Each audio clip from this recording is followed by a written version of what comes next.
I'd now like to welcome you to the webinar on gender identity, sexual diversity, and health equity in public health, brought to you by the National Collaborating Center for Determinants of Health. My name is Mandy Walker. I use she, her pronouns, and I'm speaking to you today from Tiohtià:ke, known as Montreal, where I work from my virtual office as a knowledge translation specialist with the National Collaborating Center for Determinants of Health, or the NCCDH.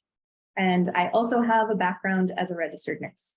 I'm really excited to be hosting today, and I'm joined by my lovely co-host, Diane. Thanks, Mandy. Hi, everyone. I'm Diane Oikel. I use she, her pronouns. I'm also a knowledge translation specialist with the NCCDH. I have a background as a registered dietitian. I worked 15 years on frontline before coming to NCCDH. And I have a really personal and professional interest in this area. And I'm really, really happy that everyone's joining us. Thank you very, very much. In terms of a land acknowledgement, I am speaking to you from Mi'kma'ki, which is also where NCCDH is located, in Mi'kma'ki, which is the ancestral and unceded territory of the Mi'kmaq people. And, you know, for me, a land acknowledgement is more than just a statement. And this is an opportunity to engage with the truth about colonization in what is now known as Canada, and consider what that means for reconciliation. It's really essential to recognize who was colonized here. Slavery existed in Canada at the time that white settlers took over these lands. And when those treaties of peace and friendship were signed, Black people were either enslaved or fleeing from being enslaved, and were considered property instead of persons under the eyes of the law. Colonization also significantly impacted our understandings of gender and sexuality. The binary that much of the world still lives by is a colonial concept that was imposed on Indigenous communities, and understandings of gender and sexuality, fluidity, and inclusiveness. And so in these ways, colonialism, colonization has driven the racism, the homophobia, and the transphobia that is experienced in today's world. And that has had specific and harmful impacts on the health of the 2SL LGBTQI+ community. So for me, understanding the history of racial and colonial violence, how these systems have manifested harm for Black and Indigenous peoples, as well as people who are part of the 2SL LGBTQI+ community, is a really, really important part of this acknowledgement. As many of you know, the NCCDH is part of a broader program called the National Collaborating Centers for Public Health. There are 6 individual national collaborating centers spread across the country that is now known as Canada. I would encourage you to visit the website nccph.ca, where you can find out information about each of the collaborating centers, what their origins were in the SARS pandemic of 2003, how we exist to respond to a variety of issues in public health, and the specific focus of our work for each of those centers. Mandy, did you want to maybe tell our participants about the objectives and what we're going to talk about with today's conversation? Yeah, thanks, Dan.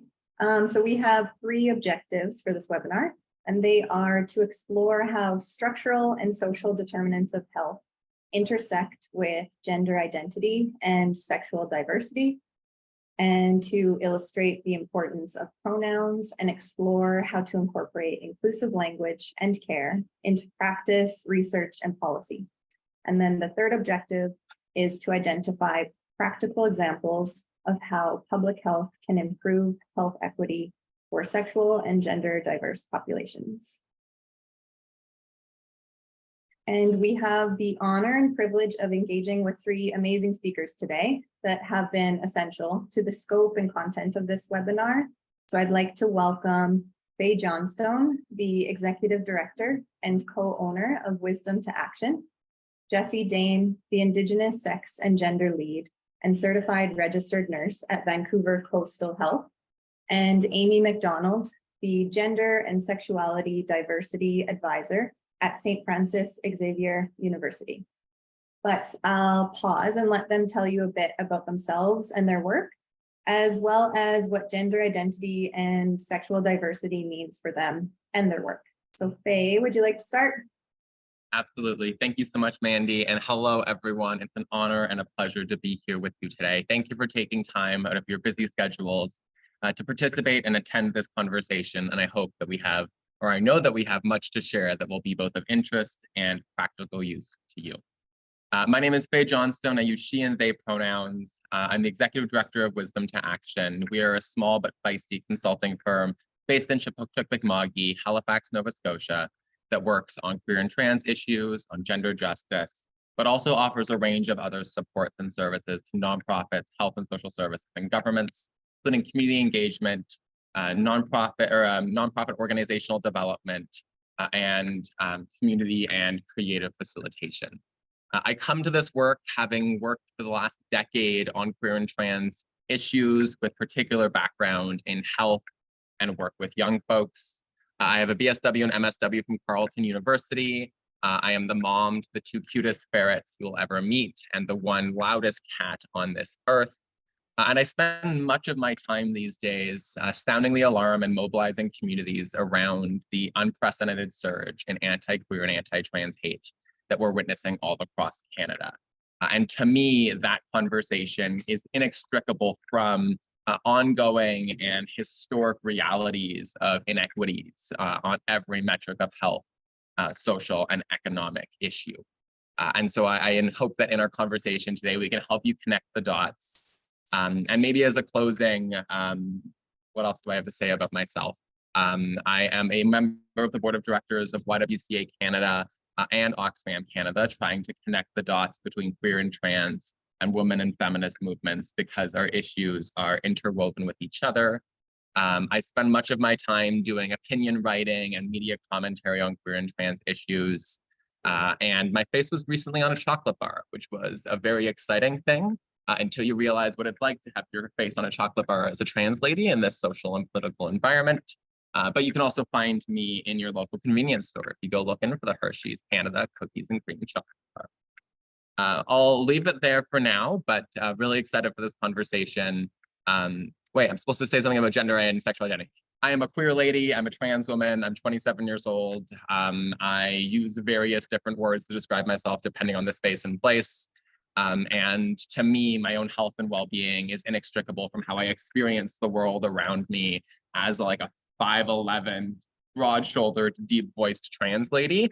And I hope to bring some of that experience to light in this conversation as well. Thank you so much for having me. Thanks, Faye. You do so much incredible work for queer and trans rights and advocacy, so it's really inspiring, and I'm just super happy to have you here. Also, I don't know, my cat might be louder than yours. We'll have to like see. But now, Jessie, would you like to go next? Yeah, thanks, Mandy, and thanks, Faye. Mandy, can you just give me a thumbs up? You can hear me perfectly? Yeah, beautiful. So good morning or good afternoon, everybody. My name is Jessie Dame. I use he, him, his pronouns, proudly Two-Spirit and Métis. My family is originally from Treaty 1 and Treaty 2 territory, which we only know today as Winnipeg and St. Rose de Lac in Manitoba. And I'm Métis through both my parents, but a member of Métis Nation BC through my mom's family, the Dames and the Brelands. I'm calling in today among the unceded Coast Salish territory, among the Katzie, Kwantlen, and Semiahmoo First Nations in South Surrey, White Rock, just about an hour from Vancouver. And I'm so excited to be here. I am trying very hard to speak slow. It is definitely not my style. I go very fast. So please bear with me throughout the day as I am working on my speed because I like to say a lot of things. But first and foremost, I am a son, I am a partner, and I am a brother. Whenever there's an opportunity to be on a national stage, I draw attention to my brother Brendan Dame, who passed away in February 2022 from the overdose crisis. So acknowledging that there is an active crisis going on across this country, and we need to be reflecting and thinking about different ways to support our communities, as well as pushing our governments to actively challenge the current state of overdose within our country. I am a certified registered nurse. I've had the privilege to work in many different spaces, mainly around birth and sexual health care. So I had the opportunity to work in the NICU for the last 7 years throughout BC, actually in Kamloops, as well as in Vancouver. And the NICU is one of the biggest reasons I became a nurse, because I love babies so much. But through that experience, I interacted with a lot of young parents and realized the very large gaps in our sexual health education, not because of the patient, but because of the system gaps of education and access to education, which led me to my journey of sexual health care, sexual health testing. So in BC, we have a certified practice, so in between an RN and an NP, where we're able to diagnose and treat a number of different things, including STIs, chlamydia, gonorrhea, and syphilis. So I get to still actively practice in a sexual health clinic in downtown Vancouver at the Health Initiative for Men. Recently had a first shift there on Saturday. I usually do outreach at the bathhouses and street clinics, but I had my first shift in a clinic in about 1.5 years, and it was a busy day. So really happy to have had some clinical practice in that setting again recently. And as it says on the slide, I'm the Indigenous Gender and Sexual Health Lead within Vancouver Coastal Health. So this is a brand new position, one of the first positions ever, well, it's 1.5 years old now, but it's one of the only positions that has ever been created in the province of BC in a health authority, let alone the country. So it's a specific position that we've advocated for to create and focus sex and gender, so that it's not a side of the desk piece. A lot of times sexual health care, policy change around gender, especially within spaces of birthing, is a passion topic, not a priority. So we were able to create this position and force it to be a priority, which has been great. And I also have the privilege to be the Two-Spirit program manager at CBRC. So I get to wear many hats. So working with and for the Two-Spirit community, at the Community-Based Research Center, which is a queer research organization and a national queer research organization. So I get to wear many hats, as you heard with Faye and myself, being clear that this work is not just our work, it is our lives. So when we talk about gender identity and sexual diversity and what it means to me, it's not just my day job, it's my every second of my life. It's what I study, it's where I work, it's where I go home and eat food. It's my entire life is queer. So really realizing that this work I'm passionate and we are passionate about this work, but it's not just because we're interested, it's because we're advocating and fighting for our lives, especially within the current climate that we're speaking about. I'm here for my partner, for my future children, for my other queer relatives, my Indigenous, Two-Spirit, and queer and trans relatives.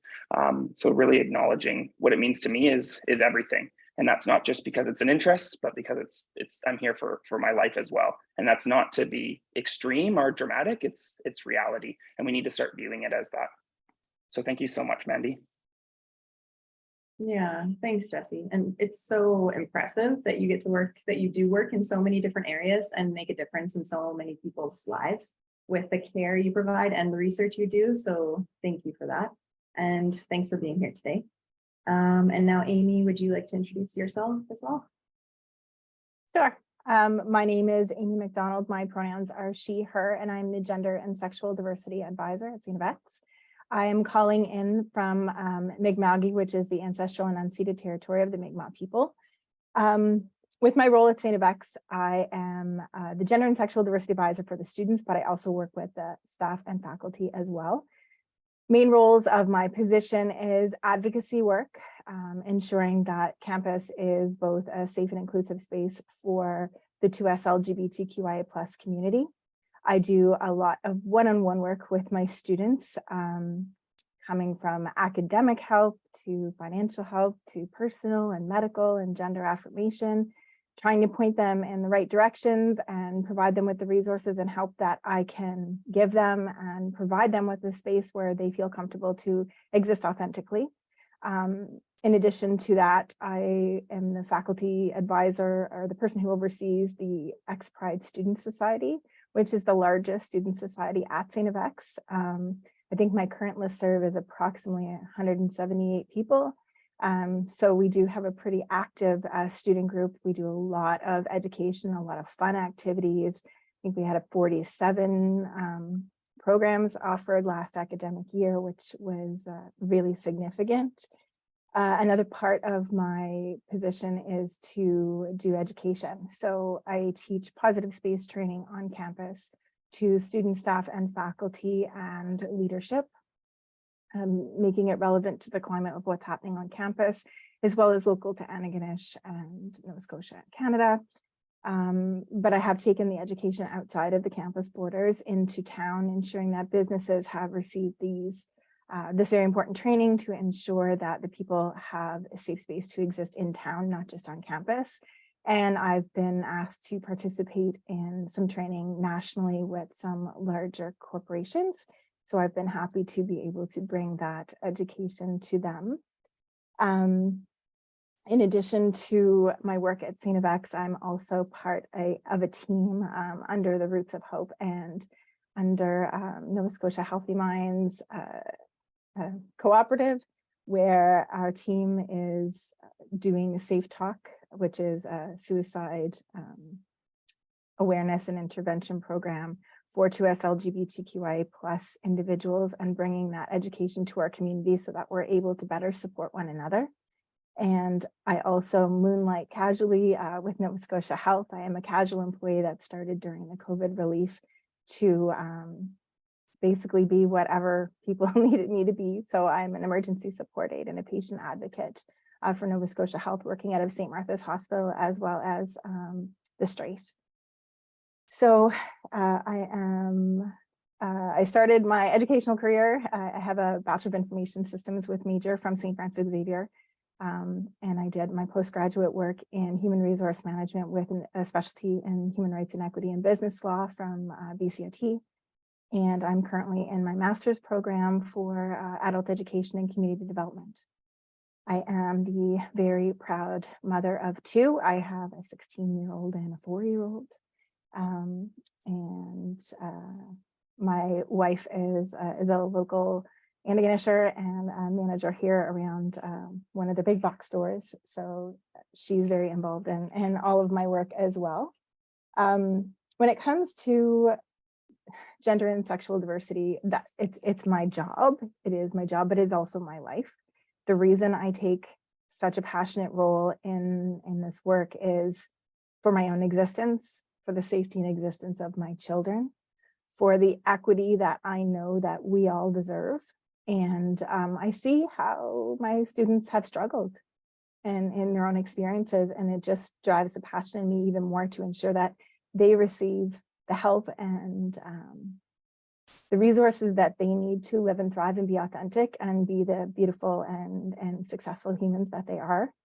So my own experience has been varied, and I think I bring my experience into my work, and I hope that my passion shows, and I'm very excited to be part of this conversation, and have had conversations with Jesse and Faye and been able to, I think we're all on the same page, and we all have the same drive, and we all have the same passion. So I think from across the country, we're doing wonderful things in our own aspects, and I hope that we can inspire you to take those roles on as well. Thanks, Amy. You're definitely doing a lot of work. And as you mentioned too, so Amy works at St. FX, which is the NCCDH host agency. So we're really excited to partner with them, and we're proud to have a host agency that is invested in the health and well-being of 2SL GTBQIA+ communities and the health of themselves. So now that we've met the panelists, Diane, would you like to get the conversation started with our first question? Yeah, I would love that. And, before I jump into the question, I'll just, I want to say how really impactful it was just to listen to all three of you. And as much as we've all met over the course of planning this conversation and I've met Faye and Amy a number of times. I find myself feeling a little bit emotional right now to hear all of the stories being told together and to learn a little bit more about each of you. And, you know, I come to this work from a place of love and caring. And so I really appreciate that you're sharing those things about yourself and the personal angle. And you've had an impact on me already.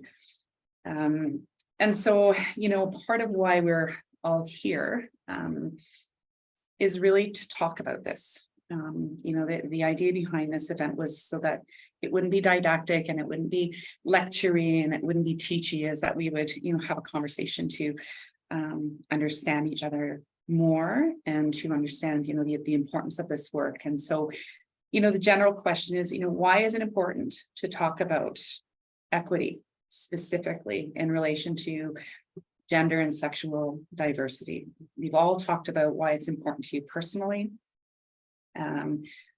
You know, our whole team, there's a whole NCCDH team behind the scenes here that folks online can't see. There's about 6 of us online. So, you know, we all come to this because we care about it and we know why it's personally important. But why, you know, in addition to what you've said, you know, what does this have to do with health equity and the systems that we're in? So I'll open it up for a bit of thoughts. Faye, you're making. I always love the like. It's the like. I don't want to assume that I can go first, but I am always keen. All good. Thank you. And I think that context setting is integral. And you know what I would say is, you know, why is it important to talk about equity in relation to gender identity and sexual orientation? Because by every metric available to us, we know that queer and trans people's health outcomes are unequal from those of our cisgender and heterosexual peers. If we take it from a systems level, a lot of people in Canada have this naive imagination that because Canada has marriage equality, because we have a legal framework that ensures, you know, fundamental human rights protections, they imagine that that somehow translates into positive health outcomes and a social atmosphere that truly embraces gender and sexual diversity, when we know that isn't the case.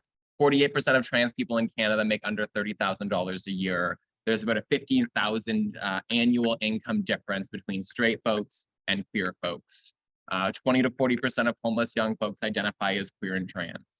That doesn't even get into high rates of suicidality, mental health issue, anxiety, depression, and so much more. That doesn't even get to experiences of harassment, hate, and violence, or experiences of discrimination when we show up to our family physician or social worker and our care providers and don't get to be fully seen in those spaces. And so I imagine, you know, in the health equity world, we have a big call to action. There's many communities that experience inequity, but I often find it's too easy to set the gaze aside and not think about the realities of queer and trans communities, to add us as a priority population on a list in some planning document somewhere, but never bring that concept to life and actually recognize that it's not enough to say, we've done a Gay 101 workshop. We need a robust response, a systems level response, what is undoubtedly a systemic issue. And that is only through that equity lens that we can address the massive disparities that mean that my community, my friends, my siblings, my family is more likely to struggle, is more likely to have poor health, is more likely to have a bad time by almost every metric in life, even as we celebrate the progress that we've made. And so we cannot talk about health equity without talking about queer and trans communities. Thank you. Nice, nice. Jesse and Amy.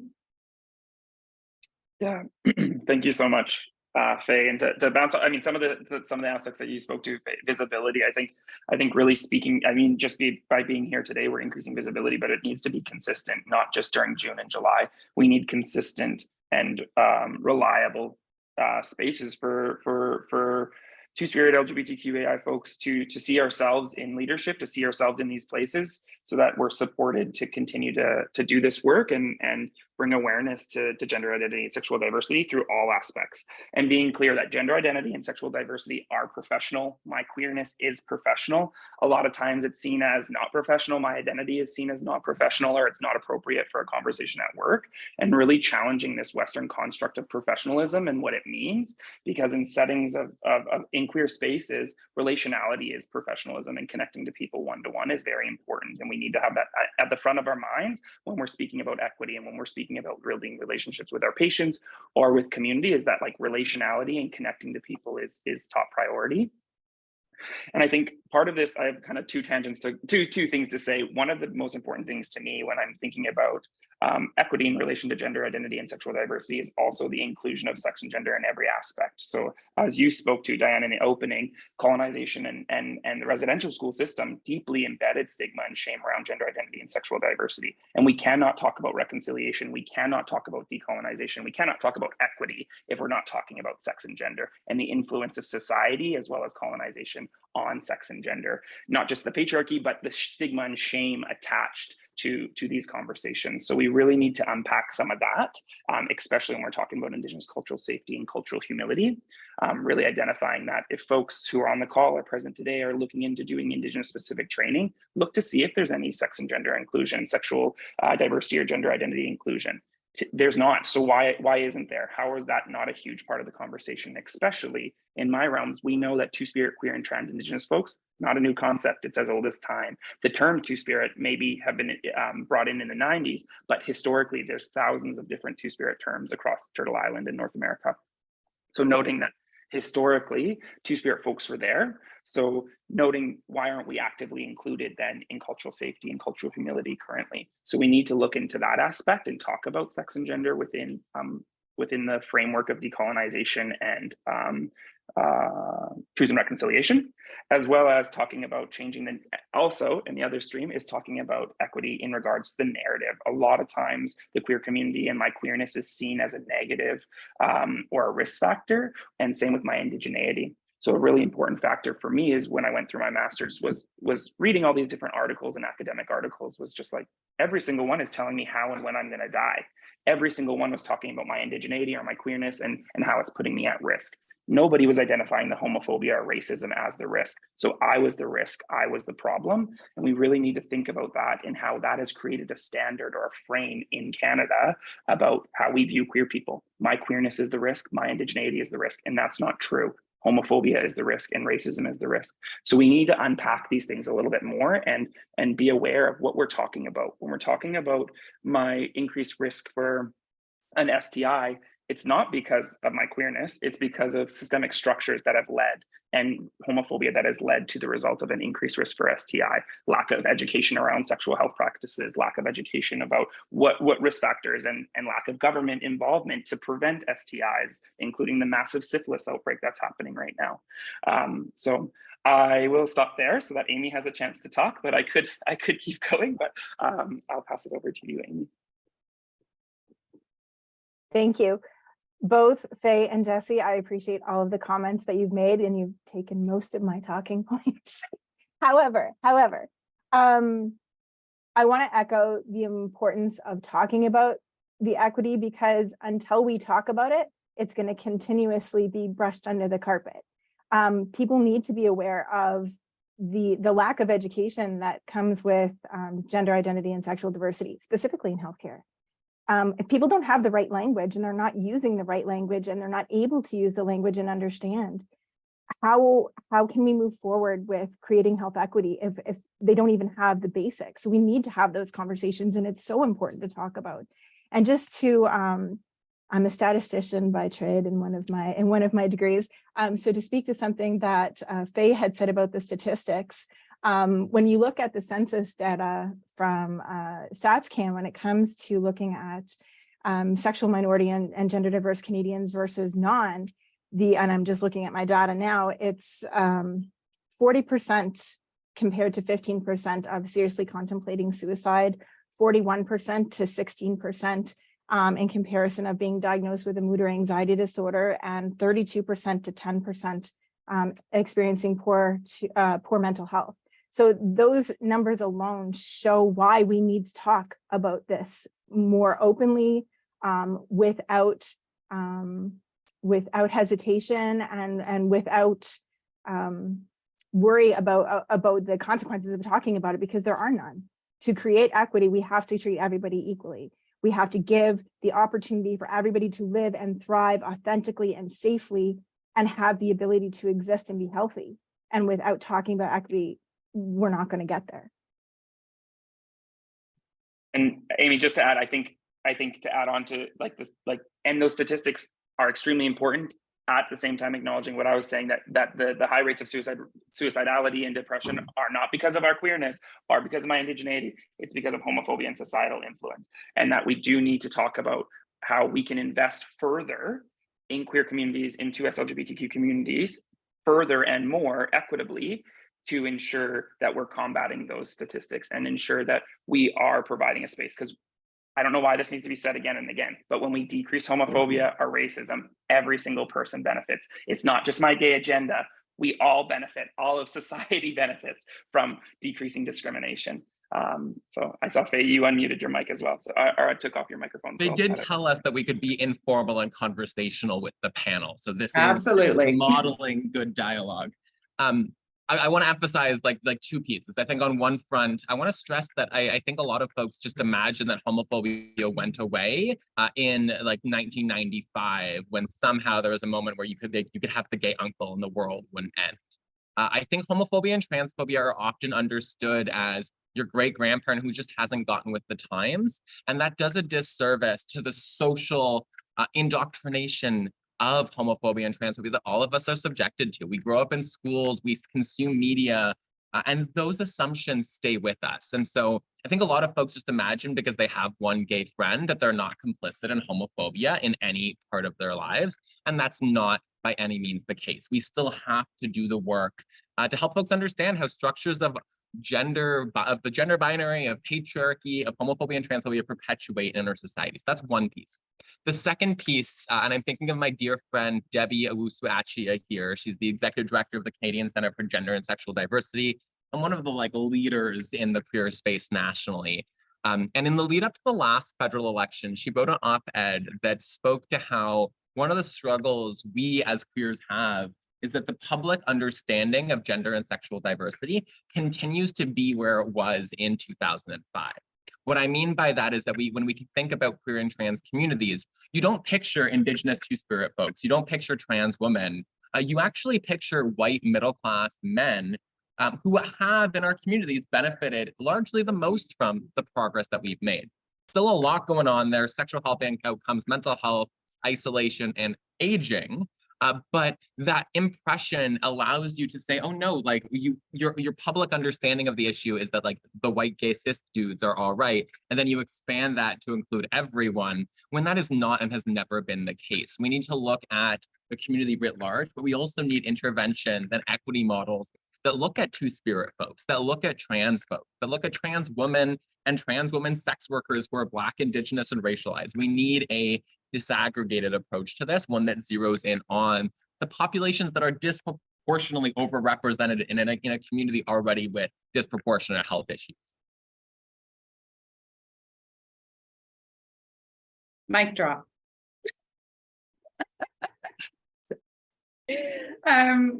Jesse, you've unmuted. Did you want to add to that? I think if we move on, my response is kind of going to speak to the second, the next conversation that we're going to have too, but in response to Faye. So I'm happy to wait. Yeah, and I'm just I mean, we could end here and we've covered it, right? It's the depth of your responses. There's so many things, and I could go on, which I tend to do, but won't. You talked about, Jesse, when you said, my identity is professional, relationality is professional, that really made me think about how and I'm a dietitian, and I worked, and I still am in the public health system, but I worked frontline public health. And I think sometimes as public health providers and as health providers, we remove ourselves from the work we're doing. And, we're people in this work. We're not just the position. We're not just that, we're people in this work. And so we all bring all of our identities to our work. It's just for some folks like, me, it's safe to do that. For other folks, not as safe to do that. And so there's a systemic piece, and the piece, Faye, when you were talking about, there's an equity within, I'm paraphrasing, equity within the queer community, or maybe it was Jesse, or maybe it was Amy, but it's the piece around, that even though we've made some strides, it's largely benefited middle-class white gay men. And so within the strides, there's inequities and potential exacerbating of inequities. And so, this is making me think a lot about the importance of, how we build and shape our spaces in the community, and in health and in healthcare. And that kind of takes us to the next part of the conversation. Manny, do you want to pick up on this piece? Yeah, thanks, Diane. And so Jesse and Faye both mentioned just wanting to be seen. And so to help everyone within the 2S LGBTQIA+ communities be seen. So how can we create those inclusive spaces in public health? Yeah, I'm eager to start and kind of respond, I think, to some of what you said, Diana and Faye, but also around this conversation. I mean, I think that I think an important reflection for everybody on the call today is again, leaning into this conversation about professionalism. And I've really been reflecting on it a lot of what it means and how come my cis white straight coworker can talk about her family and children, but I can't talk about my husband and children, and that difference that happens, and the clear pathways that arise in situations at work. And it's reflecting on code of conducts. Like, when were these codes of conducts created and what were they prioritizing? Objectivity. What does that even mean? How can any of us be objective? Just because a white cis man wrote about Indigenous people doesn't mean that he was objective. So it's these conversations about these falsehoods in healthcare, in public health, that aren't real, and they were these facades to keep us cold and challenge and decrease relationality, in my opinion, because it was an exchange, right? I mean, historically, we weren't even really allowed or supported to work in our own communities. So now, as queer people working in our own queer settings, the code of conducts aren't appropriate. We need to readjust them. We need to have conversations about these codes in place, because in queer settings, in queer clinics, what is seen as professional or unprofessional or regardless is very different, and our relationality is very different and is priority in inclusive spaces. So I think that's one piece from the professional aspect and from healthcare providers to really, and now I'm going to speak slow because I've noted my speed, to really reflect on ourselves and our own professionalism and how we show up at work in regards to relationality and connecting to our patients. I think that's really important for inclusive spaces. As well as, I was a part of a conversation yesterday, and it was one of the most powerful conversations I've been in a while, besides today, of course, in this exact moment. But I'll share a little bit because I don't want to give too much away, but we were talking about these checklists in our spaces. Are you gender affirming? Are you 2S LGBTQ safe? And they do a checklist. What is the point of a checklist? We have to switch from this perspective of checking boxes and move to a perspective of actively unpacking the harms that could happen. Recognizing that as queer folks, I struggle with my own internalized homophobia and discrimination, and I have to actively work on that and unpack that. And it's not a negative thing for me to identify that. In my perspective, it's actually a positive thing for me to identify. It means I'm actively acknowledging my unconscious or now conscious bias in society and how I actively challenge that and dismantle some of these societal influences that are internal. So we need to talk about what these checklists are in spaces and how does putting a rainbow sticker on a window actually mean much anymore? No. So it's more than just a checklist of having a gender neutral bathroom or having specific spaces, in my opinion. It's about actually unpacking some of the harms that could happen, because just because you hit all the checklists of providing affirming care doesn't mean that it's actually a safe space or an inclusive space. So we need to do professionals, and we need to really reflect internally to unpack some of our stuff, as well as reflect on the spaces and acknowledging that we don't have a space necessarily in current day society that could be, if we want to actually define inclusive, be completely inclusive. There is no such thing yet, in my opinion. We're working towards it and we're identifying a problem. And I'll stop there. Again, took my talking points. It's all good. So that was one thing I was making note of, is this checkbox business. Is it's not enough to slap a rainbow on the outside of a door to say that you're inclusive and welcoming. It's not enough to say that here's the documentation for information and training. Look at it if you want to. It's like all of these things they shouldn't be optional. They shouldn't be optional. They should be part of the education that healthcare providers receive of how to have that language, how to be respectful, understanding the importance of introductions. How often is it possible that somebody walks in to see a patient for the first time with the legal records for healthcare, and they think they're in the wrong room because the person that they thought they were going to see looks different than the person sitting in front of them. And it's very disheartening to those people because they feel, again, invalidated and unseen, and it causes a lot of harm. And I think recognizing and being able to communicate the harm that is experienced by those individuals so that people realize the impact of their actions and their impact of their languages. So creating those inclusive spaces is so important, and it's more than just visibility, it's the education and the support around it and why the support needs to be there, and what that support looks like. And because every single person is so unique in what they need and the types of things that they need to live authentically and thrive, it's not just, okay, well, you identify as this, so this is the series of things I'm going to offer you. It doesn't work like that. It doesn't work like that in any other situation. So people need to stop putting that with us. Oh, you are this, so this is the services you need. And that's not the case.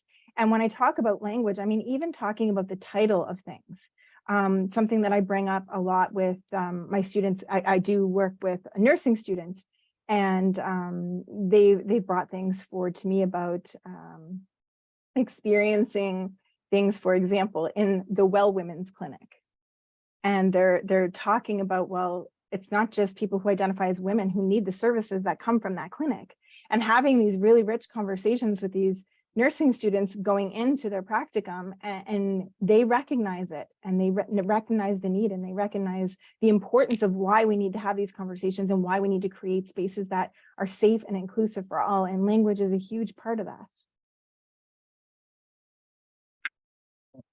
Okay, this is why I went first the first time, because it's hard to be the third. So maybe just to riff off some of what's already been shared. I think that we did a lot of great work in the 90s and 2000s and early 2010s around queer and trans inclusion. But I think there's elements of it that we were figuring out how to do it. Healthcare was figuring out how to do it. And I think we made some mistakes along the way. I think one of those mistakes was expecting that people needed to memorize every term. I go in and I work with social workers all of the time, and my biggest emphasis is you don't need to memorize every single gender identity out there, because I haven't, and there's dozens, if not hundreds, if not thousands of them. People will literally make up a new word if that's the word that feels like home, and that should be something we encourage. But it also makes it tricky when we have this instinct as humans sometimes to have boxes and just need to place people in boxes. I like to bring it back to when you have a woman walk into your office or walk into a care setting, do you imagine that when she tells you that she's a woman, you know every single element of what that womanhood means to her and how it's shaped her? No. We know that people are more than just the identities that we walk with. We are more than just the terms. Those terms are an imperfect effort to describe a sense of self in relation to the world around us. And so my messages are first, you don't need to memorize every term. You need a theoretical understanding of gender and sexuality in the world around us. And then you need to lean into the values you hopefully already bring to your care, which are respect for human dignity, person-centered approaches, and a recognition that we are all taught a lot of weird things and that we gotta be able to troubleshoot them together. And so take a theory, blend it with those practices, and that's where the magic can really happen. The other piece is that when you're sitting in the room as a care provider, we can feel when we're your first trans patient, and we can feel when you're scared. And some of those nerves are not a bad thing. Like I understand the anxiety of you don't want to get things wrong. You don't want to make a mistake. I would emphasize that it is like far right anti-queer and trans groups that want to depict us as hysterical people who will overreact to everything. Trans people get misgendered every single day and the world goes on. That doesn't mean it's okay, but it is still something that we're used to. If you make a mistake, the world doesn't end. But if you feel like it's ending, you're going to react with that in mind. And then we have to spend the next 10 minutes being your buddy who's helping you feel better, rather than getting the kind of care that we need. And so lean into the relational component. It's the thing that we all know we should have taught more doctors in med school. Learn how to be a human being, and then be a human being with your queer and trans patients. And that goes a very, very long way. My last piece would be, we need to recognize that the practical implementation of queer and trans inclusion looks different in different professions and contexts. Sexual health nurses need different kinds of training on how queer is engaged with sex and sexuality that a housing support person would need. If you're in housing, you need to learn how to manage landlords. We're going to be weird to trans people. And so there are different kinds of competence. And a lot of the time our organizations start and finish with this is what it means to be gay, bi, queer, and trans. And then here are the pronouns, and then here's the gender neutral language. But there's a whole next layer of capacity and competence that equips you to navigate gender affirming care, mental health issues, family dynamics, healthcare and housing. And we need that depth that is brought into your particular kind of work, because the broad strokes is something we've been working on for ages, and we know it's not enough to address the inequities that our communities face. And then lastly, like just hire more gays and queer folks and trans folks. Like we're great colleagues. A lot of us are poor, and a lot of us also have great approaches to community engagement, to dialogue, and to doing this work in a radically different way that actually helps us meet our patients where they're at. And I will always trust, unfortunately, because of the legacy of healthcare, I will always trust a queer provider and go to a queer provider before I go to a straight person. But the issue is, it's hard to find the people that I would trust and that I would want to go to in the first place. Thank you. Yeah, thanks everyone. And maybe with that trust, maybe we can get into that a little bit more in the next question, that mistrust. But just this conversation about inclusive spaces is making me think more about moving from problem-focused to solution-focused conversations at the systems level. So maybe Diane, do you mind picking up the conversation to discuss that? Yeah, thanks. And you know, again, I'm reflecting on a lot, and I'll get to the specific question in a minute, but I did want to pick up on a couple of things, you know, when you talked about leaning into the relational, you know, and mistakes, and there was also a comment in the Q&A pod about, you know, how do we do this work in a way that's, you know, not threatening, and you know, about approaches. And by the way, for the Q&A pod, if you're not looking at it, folks, there are comments coming up like, you're giving me chills. This is amazing. Thank you so much. The audience is truly, truly engaged. There are 509 people on right now, and so they're truly engaged with this conversation. And we have some comments coming into that. But I was thinking about this piece around how do you do this work? And you know, I was thinking, so in the interest of being humble, you know, I'll share a quick story of a big fat mistake I made a whole lot of years ago, many years ago, working with moms and babies in the community. This mom was at one of our groups, and she had her new baby daughter and was talking about how they were in the process of adoption and bringing her on. And I said to her, is your husband supportive? And she looked at me and she said, my wife. And I stopped and I said, I'm so sorry, your wife. And I carried on, but I didn't dismiss it. And so I'm sharing this because I want to acknowledge that even for some of us, I mean, I think I had been in practice 10 years at that point.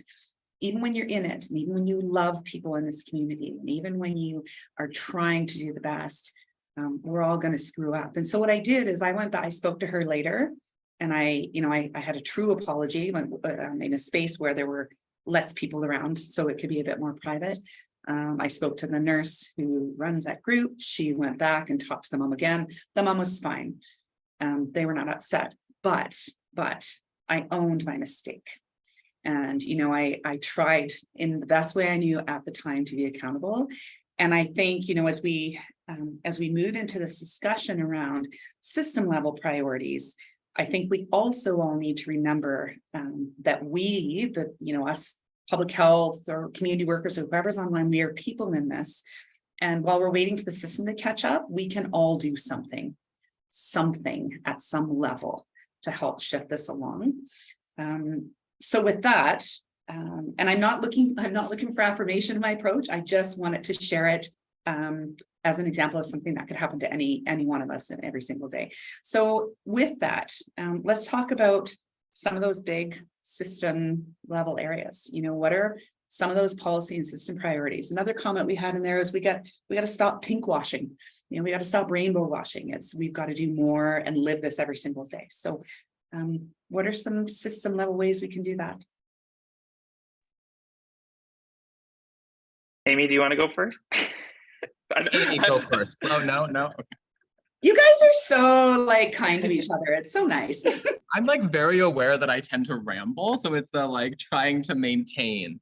But I will, so I'll take a crack at this then. Wait, can I just, one statement I want to be clear about is we create policies, we can change them.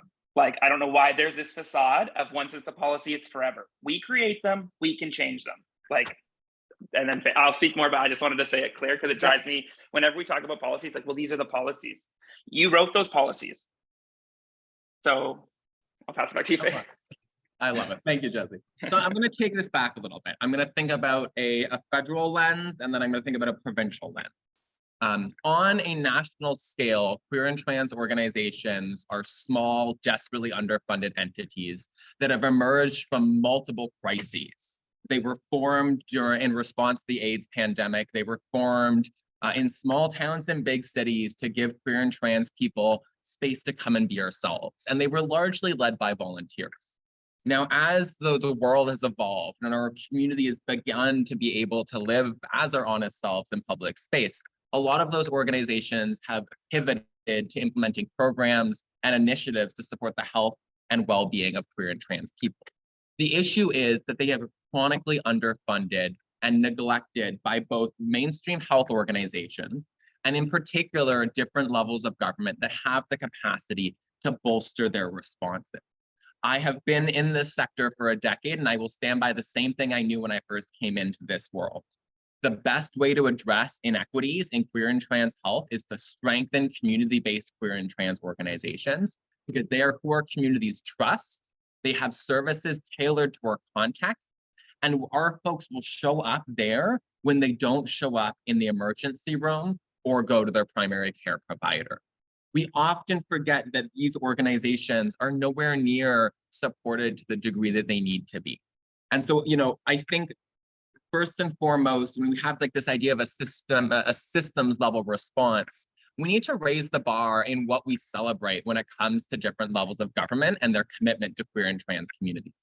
My favorite example is that in August of this past year, the federal government unveiled the 2SLGI+ action plan, billed as a whole of government approach to queer and trans issues. They spent months consulting with community. I ran 2 roundtables on their behalf. And then they brought forward an action plan with what sounded like a really a financial commitment of $100 million over 5 years. Now, keep in mind, the queers are not used to money of any sort from federal governments or from other levels of government. But if you lived in the health context and you saw $100 million and you'd ever had any role in fiscal health policy, you would consider $100 million for a community with huge inequities over 5 years to be an absolute slap in the face. And yet we were expected to celebrate the scraps that we were given and the public message, which is largely soaked in by straight folks who just want their government to at least care a little bit about the gays rather than be actively homophobic.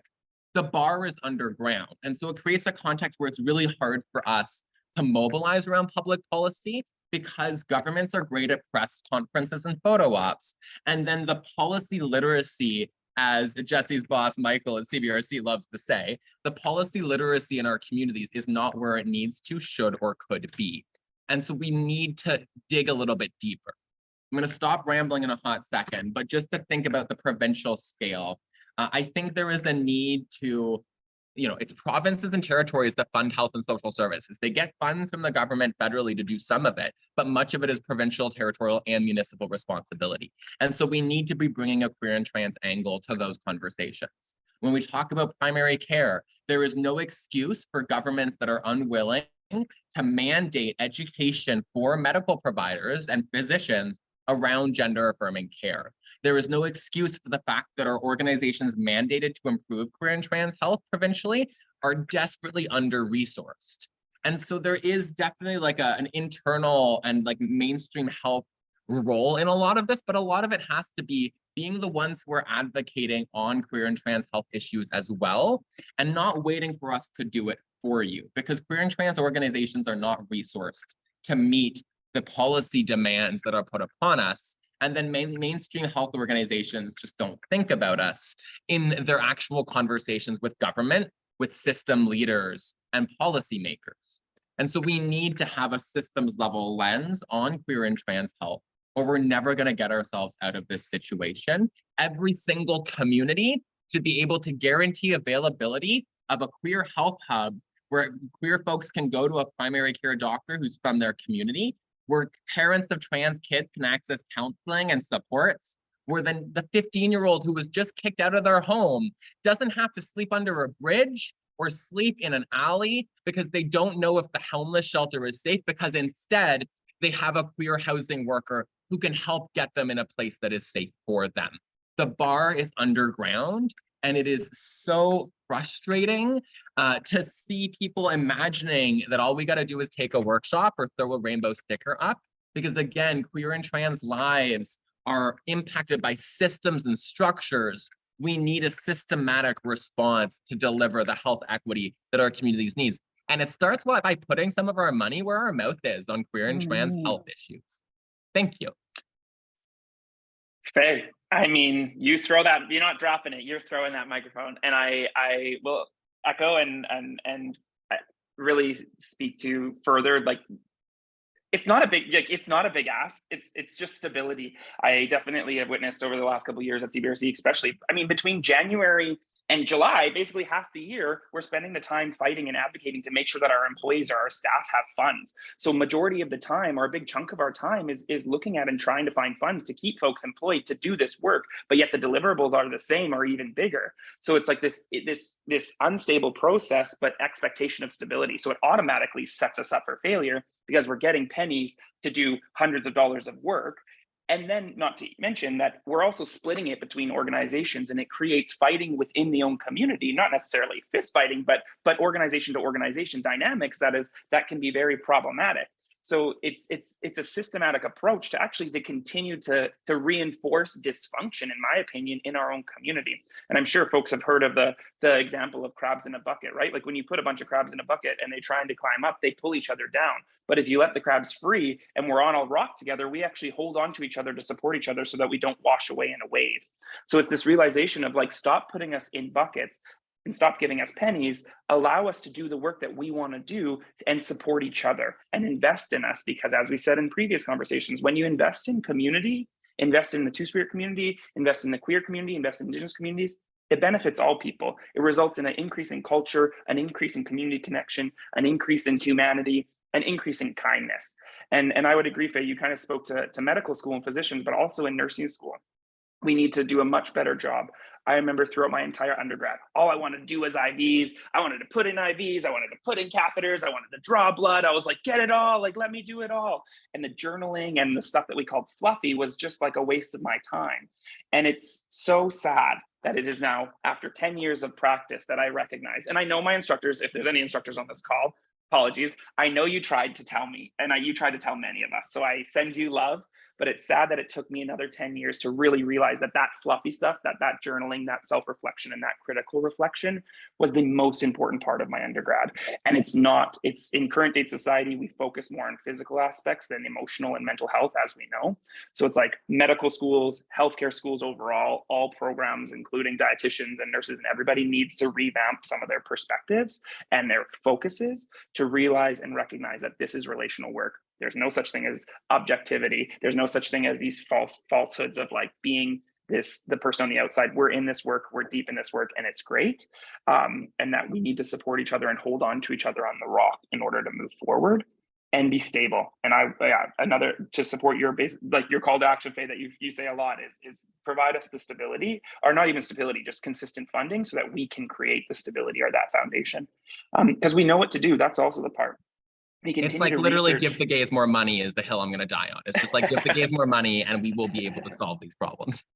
And the funding of currently, just one more, I know that the time is coming up and I want to pass it to you, Amy, but funding structures currently are for research. Do we, I mean, there are absolutely specific areas of research that have huge gaps. So I'm not taking away from the research focuses, but we also do know we have a lot of answers, and especially community has a lot of answers to some of the questions. So we need to look at our research funding structures and look at community investment structures instead, and invest in community in a different way, and not just through consultation and giving them $200 for an hour meeting. We need to spend more time in community and investing in community because they already have the answers. We don't need to research that much more or any more on general. Like we need to focus more on building stability and consistent funding to community organizations.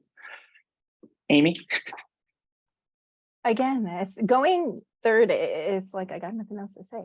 But I think from a system, and I'm going to talk about from like a database system, like an actual electronic database system, they need to be updated.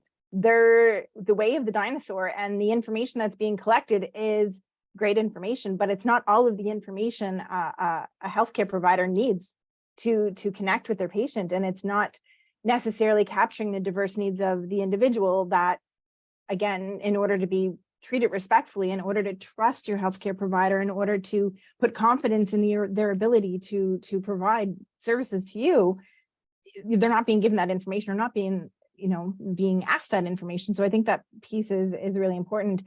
And I think when it comes to in terms of policies and procedures that happen is I worked with a wonderful group of students, fourth year nursing students, who actually did a research-based project on the barriers to access healthcare from a trans perspective.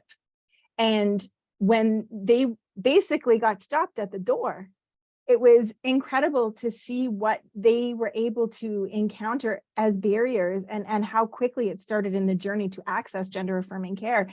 And like you said, the research needs to be done, but some of the research is already done by people who have this lived experience, and we just need to listen and be able to make those changes to support those individuals. And I think in order to do that, we have to be able to have these conversations just like today, these 520 people who are on this call right now who are actually listening and want to engage in this conversation. That needs to be exponentially done in order to bring this awareness and bring these conversations so that people feel safe to ask the questions. That's another part of it is, people don't know, oh, am I going to offend you if I ask this question?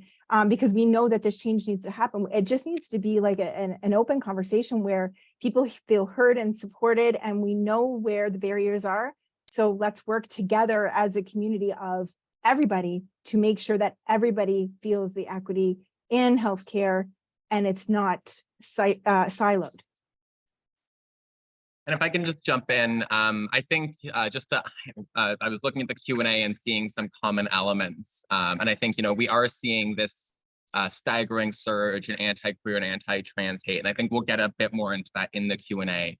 But putting on my advocacy hat for a hot second, we have a campaign right now calling on the federal government to address rising anti-queer and anti-trans hate with 6 different recommendations that they can mobilize around to help our organizations and our communities meet this moment and challenge this rise before it infiltrates deeper into our social fabric and mainstream rhetoric.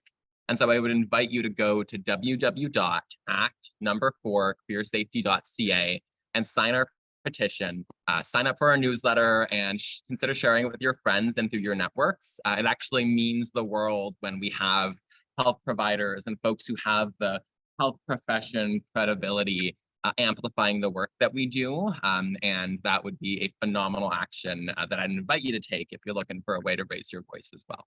Thank you.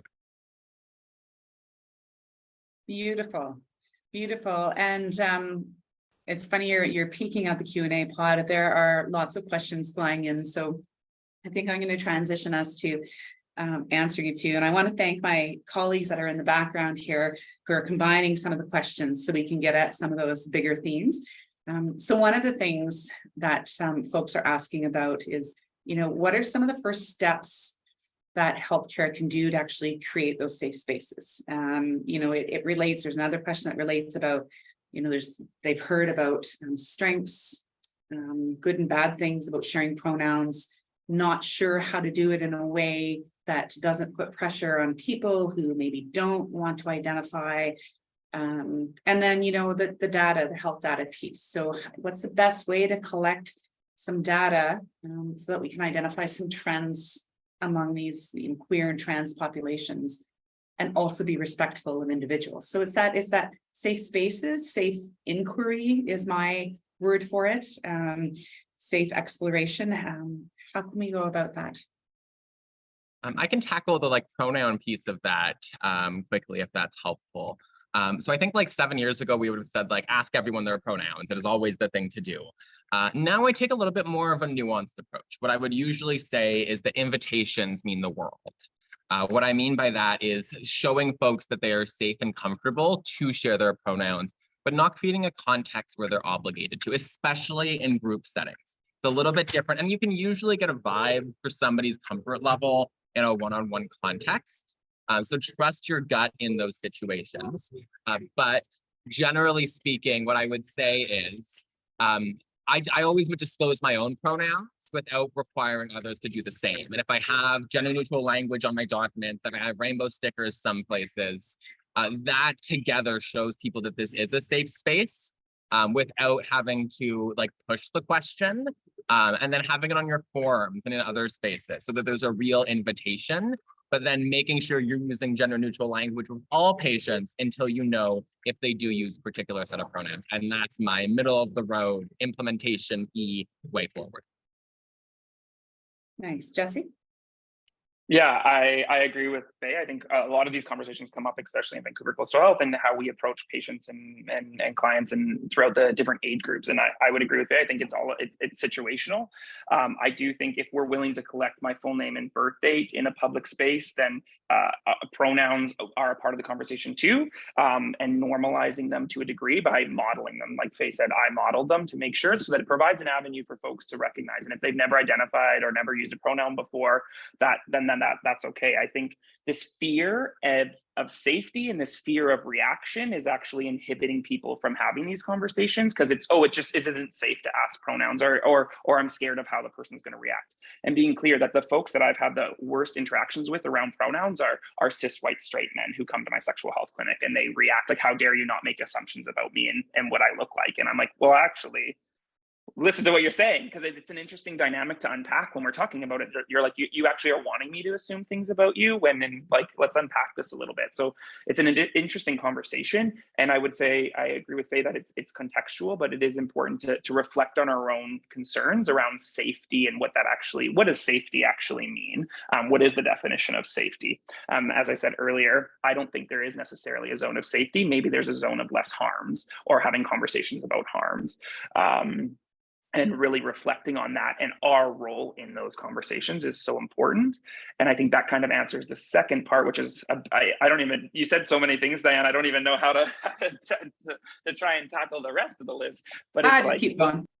Yeah, looking back at our systems, looking back at our own settings, reflecting on modeling the language that we want to see and creating opportunities for folks to disclose. And I think, especially, as I said, in my space, mainly around birthing. A very genderized space, a very specific space where there's a lot of ego and a lot of fear and I'm trying to be politically correct in this situation so I don't swear, but a lot of conversations in the world of birthing, where people are like, well, you're taking this away, you're taking this away. And it's, again, it's not about taking away, it's about actually adding to, coming from a space where all folks can identify, and coming from a space where folks can kind of pick their path and you can work with them to support them through the journey, especially within birthing, is great. And I always say this, and one day I know BC Women's Hospital is going to come for me because I've never actually worked there, but it's one of the biggest birthing hospitals in Vancouver, or in BC. And there's a lot of conversations about name changing in that space. Like, do we need to change the name? I have my own personal opinions about it and views of having gendered language in names is one thing. But my comment is, if you are the top birthing hospital in a province or in the country, you better have pathways to support all human beings who give birth. And if you do not, you need to reflect on that and your policies. Why do you not have supportive pathways, pamphlets, materials for all human beings who can give birth? It's not about taking away, removing, or ripping away people's experiences in an aggressive way. It's about ensuring all folks who give birth are supported to give birth, are supported to access sexual health care so that they feel comfortable. Because in my world and in my experience, my only goal, especially in the world of birth, is to ensure that that parent feels comfortable enough to bond with their newborn. And that's it. That's my only agenda, is to make sure that the environment is conducive to creating a relationship with their new baby. We all know how intense that world could be. So by being misgendered and utilizing names and words that really go against that person's existence, it is reinforcing a lot of harms and creating a dynamic where they can't bond with their baby.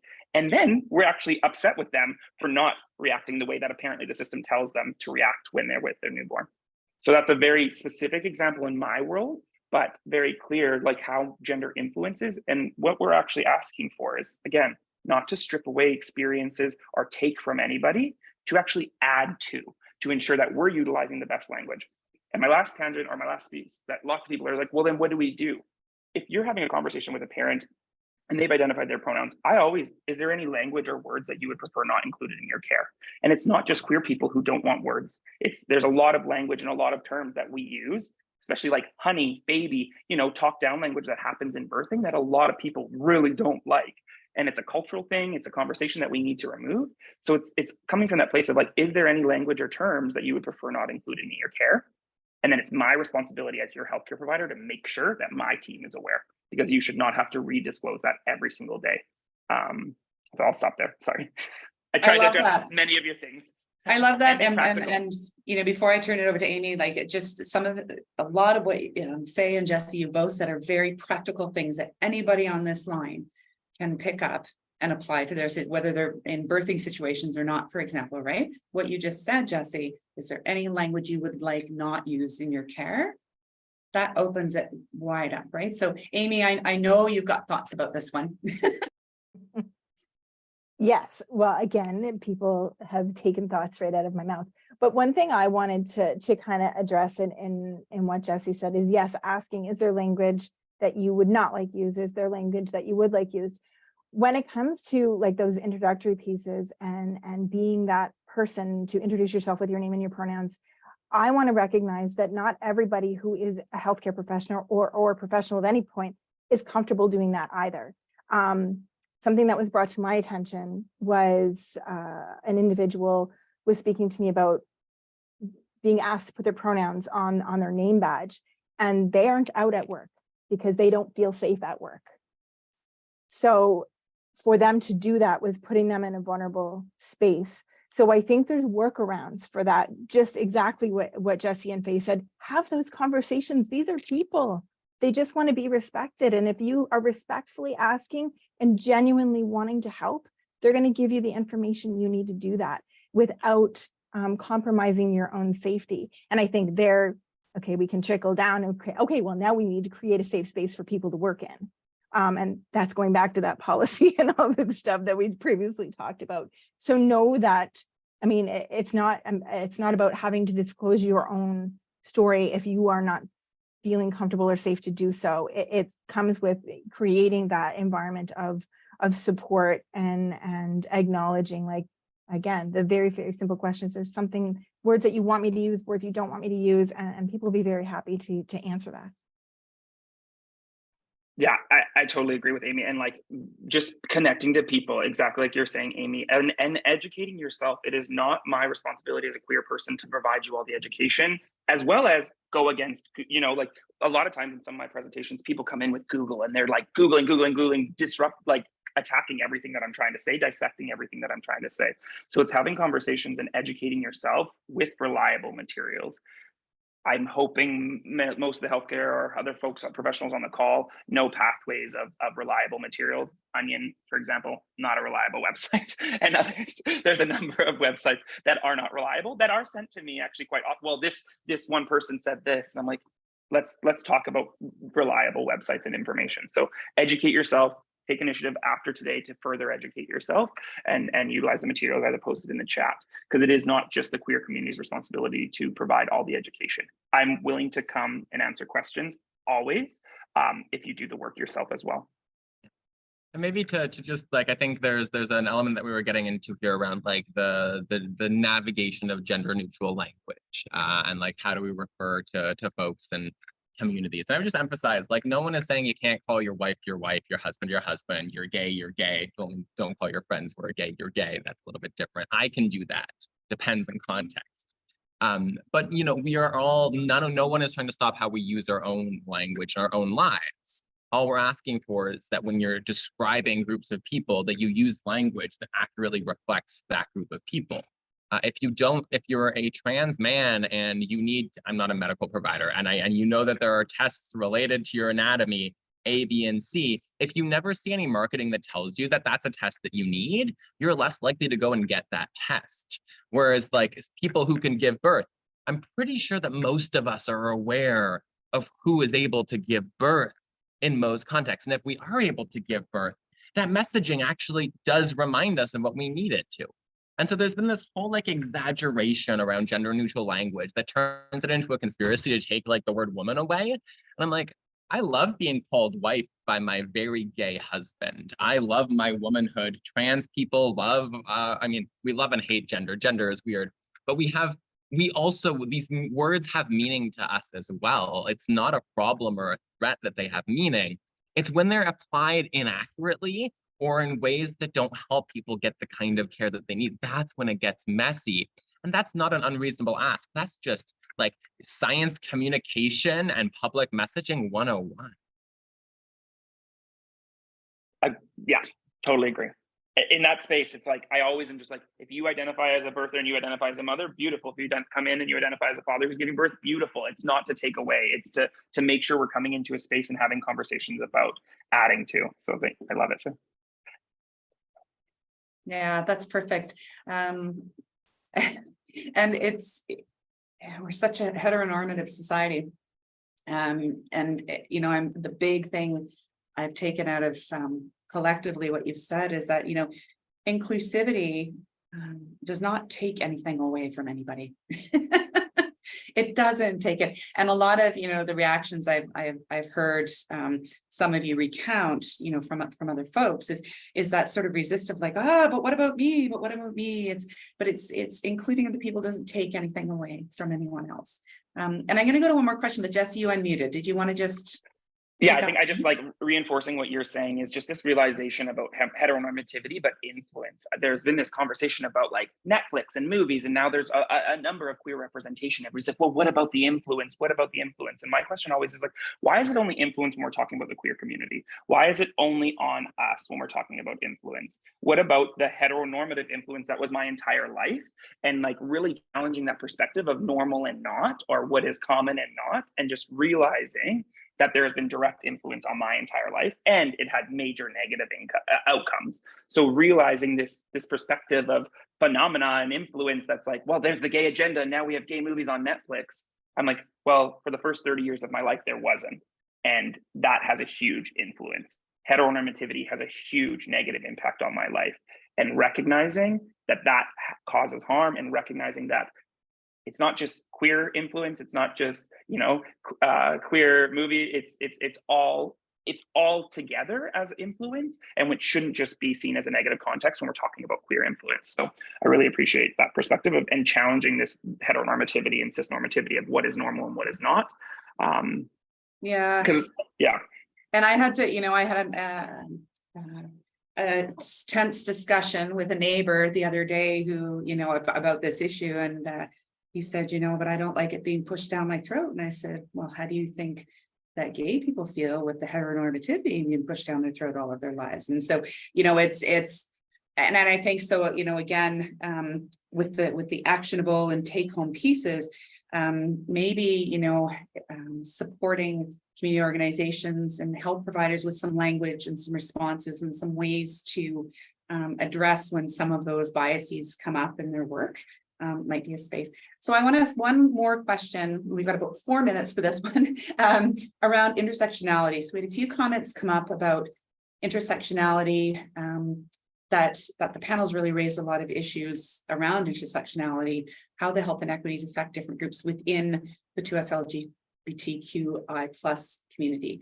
How do race and disability status, socioeconomic status, all intersect with gender, sexual minorities? And is it important to use that term or the language of the intersectionality if we're inherently addressing those issues? Amy, do you have thoughts on this? Maybe we can put you at number 1 instead of number 3. So I have my own thoughts. No, it's fine. So in terms for intersectionality, I think, again, it gets back to the lived unique experience of each individual, but the oppression and the discrimination that people experience based on who they are, when that starts to compound and overlap, the experiences they have influence how they feel or how they react or how. So those pieces of information, so we have to understand that it's not just one lens or the other, even though you're both. It compounds and it continues to compound and create that experience of oppression that person has experienced. So I think having a really broad understanding of things, but allowing these individuals to be heard and speak for themselves and tell people the experiences they're having or the things that they need or what they're hoping to get from this health service. It's listening to the individuals, because that is what's going to be the piece that basically allows the health provider to be able to provide the care, because it's not the group that they belong to or not the box that they check. It's them as an individual. Absolutely. Thank you. Jesse and Faye? Yeah, thank you, Amy. And I totally agree. I think we have a model and a medical model that continuously forces folks to split their identity to be able to access the care that they need instead of being able to show up as themselves. And more specifically in the worlds that I work, we see a lot of the times that Two-Spirit, queer, and trans Indigenous folks have to pick between their indigeneity and their sexual orientation or gender identity. And it's because in the queer community, there is a lot of racism. And in the Indigenous community, there is a lot of discrimination. As I said earlier, came a lot of that, not to say that there wasn't forms of discrimination prior to colonization. I know that we're all human beings, but as we know, stigma and shame was really reinforced towards queer, Two-Spirit, and trans folks through the residential school system. So we do know and we do see homophobia, biphobia, transphobia, discrimination in community. So we find a lot of Two-Spirit, queer, and trans folks, Indigenous folks, are kind of stuck between their intersections of identity, of accessing their own community and going and not disclosing their sexual orientation or gender identity, or coming into the queer community and not disclosing their indigeneity. So it's a really important conversation to have around intersections and the intersectional approach, and identifying how we can create an environment where folks can show up fully themselves, and the equitable approach to their different intersections and responsibilities we have as somebody like myself, as somebody who identifies as Métis, as queer, as Two-Spirit, but also as a man and as white presenting. Those intersections are extremely important. And I look at myself, I reflect and have intense internal conversations when I'm in Indigenous spaces as a white presenting man, and identifying some of those intersections and the privilege that I hold within those intersections is extremely important to talk about in spaces, and reflect on myself to ensure that I am showing up the best that I can show up, but also not taking space away from other folks with my privilege and my intersections. Beautiful. Faye, you are going to have the last word here. I think, to keep it brief, I think intersectionality as a concept is one that we throw around a lot without, I think, everyone fully understanding. It's become a you're working with diverse communities buzzword. And I worry that that's not what Dr. Kimberly Crenshaw, who coined the concept, meant with it. And that doesn't do justice to the theoretical foundation that it provided us. It was developed and coined in part recognizing, I think it was a story of a law firm that was always firing the Black woman on the team.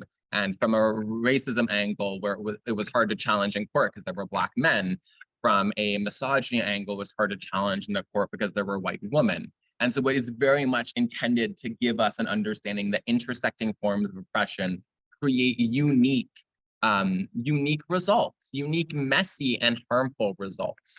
And so I think like we don't need to have it everywhere. I think I hear people referring to themselves as like intersectional people, and I'm sitting here being like, what does that mean? You can be impacted by multiple forms and structures, but intersectionality is a concept for how we organize and understand structures of oppression. And so I think it matters most in healthcare that we are taking it and implementing it from a theoretical lens, from a systems level, all the way down to how we approach our individual practice. And generally, I'm not a fan, like, use the words that make sense for you to use and have a rationale for why. And I think you're going to be good. The words matter less than the content and the approach. Nice. And I love all of that. I love all of that. And I want to acknowledge for our listeners right now that there are a lot of questions that we didn't get to. But what I can promise you is that this is not going to be the last webinar on this topic. So what we are going to do is we're going to go to those questions. We'll also use the evaluation results that you're all going to fill out when the webinar ends here. We will use all of that to create a series of webinars on this, and I can promise you that will happen. So keep an eye open for that. I'm inspired, and Mandy, I think I'm going to ask you to tie things up for us and thank our panel. Yeah, wow. This has been such an amazing discussion. Thank you so much to all you panelists. You're all so knowledgeable and passionate, and it's really been an honor working with you through this and just to be present during this conversation. So thank you. And from this discussion with our panelists too, we can see that public health does have a critical role to play in stopping harm against the 2SLGBTQIA+ communities. And that everyone here, your role in public health or community or wherever you're from, can challenge the Eurocentric gender binary system that perpetuates the systems of power and oppression that are the root causes of unjust health inequities experienced by these communities. And with that, so the NCCDH is sincerely grateful for the knowledge and commitment to this work from our panelists and to all of you today for coming to this webinar. So if you have any questions or comments today, you can contact us at the email displayed on the slide. And please don't forget to complete the evaluation for this webinar. And thanks again for coming. Take care, everyone. Thank you, everyone.